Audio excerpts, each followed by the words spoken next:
लोकसभा चुनाव 2024 में ये तीन दल पलट सकते हैं। लोकसभा चुनाव के समीकरण आपको चौंका सकता है आंकड़ों का गणित। आइए विस्तार से जानते हैं। अगले साल होने वाले लोकसभा चुनाव के लिए सत्तासीन नेशनल डेमोक्रेटिक अलायंस को जीत की हैट्रिक लगाने की तैयारी कर रही है, तो Indian national develop inclusive alliance इसे रोकने के प्रयास में है। बावजूद इसके हर हाल में ये कुछ सर्वे के नतीजे इस बात की भविष्यवाणी कर रहे हैं कि एनडीए तीसरी बार सत्ता के सिंहासन पर बैठने वाली है।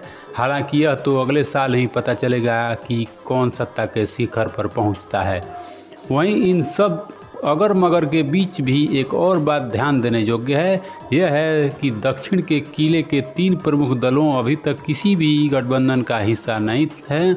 इन तीन दलों के पास अभी 3 प्रदेशों में कुल 54 लोकसभा सीटें हैं।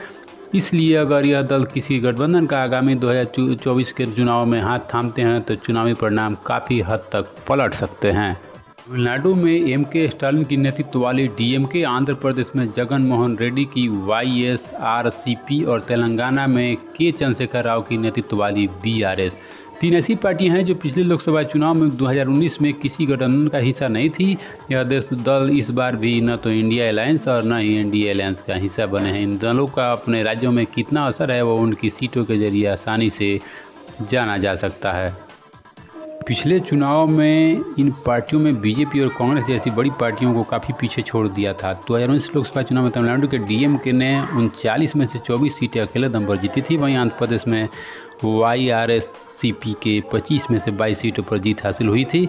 इस तरह तेलंगाना में बीआरएस ने 17 में से 9 सीटों पर कब्जा करके बीजेपी और कांग्रेस को क्रमशः दूसरे और तीसरे नंबर पर धकेल दिया था। ऐसे ही खबरों के लिए हमारे चैनल पर बने रहें। खबर अच्छी लगे तो चैनल को सब्सक्राइब एवं वीडियो को लाइक करना ना भूलें। जय हिंद, जय भारत।